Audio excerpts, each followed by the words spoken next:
वालेकुम बच्चों, हम पढ़ रहे हैं सुवम जमात की उर्दू बाल भारती की किताब में से एक नज़्म जिसका नाम है रस की खीर। इस नज़्म को लिखा है खलील महमूदी साहब ने। एक रोज़ की बात है भाई, रस की हमने खीर पकाई। पहले रस गन्ने का निकाला, उसको हांडी में फिर डाला। हांडी फिर चूल्हे पे चढ़ाई, उसके नीचे आग जलाई। चावल धोकर रस में डाले, रस को हिलाया धीरे धीरे। खच खच करके पकती जाती, हम सब से ये कहती जाती। किसने चावल हैं उपजाए, खेत में गन्ने किसने उगाए। पककर जब तैयार हुई तो दी कुछ खीर पड़ोसन भी को। खुश होकर हम सब ने खाई, खीर थी जैसे रस की मलाई। बच्चों, हम ये नज़्म पढ़ रहे हैं रस की खीर। तो इस नज़्म में शायर खलील महमूदी साहब बता रहे हैं, एक रोज़ की बात है भाई, यानी एक रोज़ की बात है, हमने रस की खीर पकाई। पहले रस गन्ने का निकाला, तो वो रस किसका था? गन्ने का। हमने पहले क्या किया? गन्ने में से रस निकाला, उसको हांडी में फिर डाला। फिर उसको रस को हमने हांडी में पतीली में डाल दिया। हांडी फिर चूल्हे पे चढ़ाई, उसके नीचे आग लगाई। फिर हमने उसी हांडी को, उसी पतीली को चूल्हे पर चढ़ा दिया और उसके नीचे हमने आग जला दी। चावल धोकर रस में डाले, रस को हिलाया धीरे धीरे। अब हमने चावल धोकर उसी रस में डाल दिए और धीरे धीरे करके रस को हिलाते चले गए। खच खच करके पकती जाती, हम सब से ये कहती जाती। अब क्या कह रहे हैं कि ये जो चावल की जो हमने खीर पकानी शुरू की थी, वो खच खच करके अब धीरे धीरे करके पक रही थी और हमसे एक तरह से ये कह रही थी, किसने चावल हैं उपजाए, खेत में गन्ने किसने उगाए। कह रहे हैं कि ये जो चावल है वो खेत में किसने उपजाए का मतलब किसने पैदा किए, और खेत में ये जो गन्ने पैदा किए हैं ये किसने उगाए हैं। पककर जब तैयार हुई तो दी कुछ खीर पड़ोसन भी को।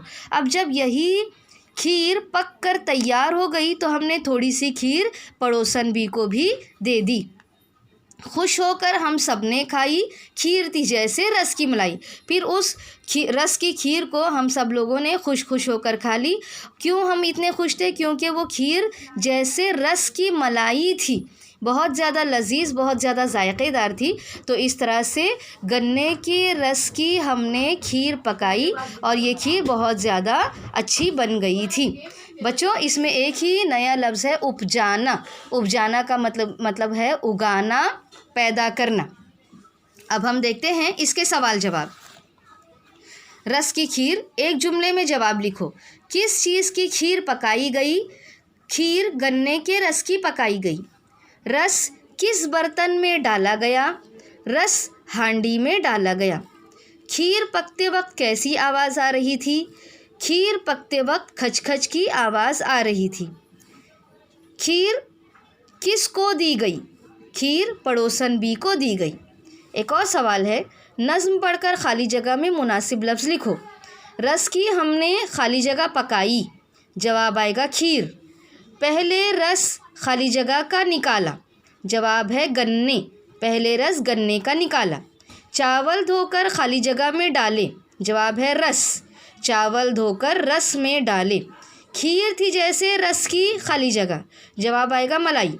खीर थी जैसे रस की मलाई। तो बच्चों, इस तरह से हम लोगों ने ये एक नज़्म पढ़ी है रस की खीर। इस नज़्म में खलील महमूदी साहब ने बताया है कि एक मरतबा हमने गन्ने के रस की खीर पकाई थी और अब हम उसी जब तैयार हो गई तो हमने उसी रस की खीर को हमने बहुत अच्छी तरह से मज़े लेकर खाया है।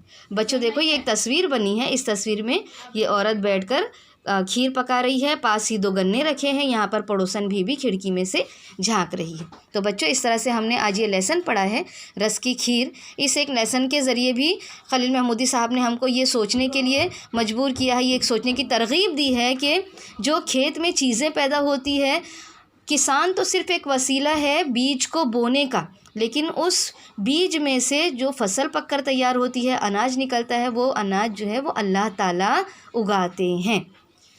इस तरह से हमें हमेशा अल्लाह ताला का शुक्र अदा करना चाहिए। शुक्रिया।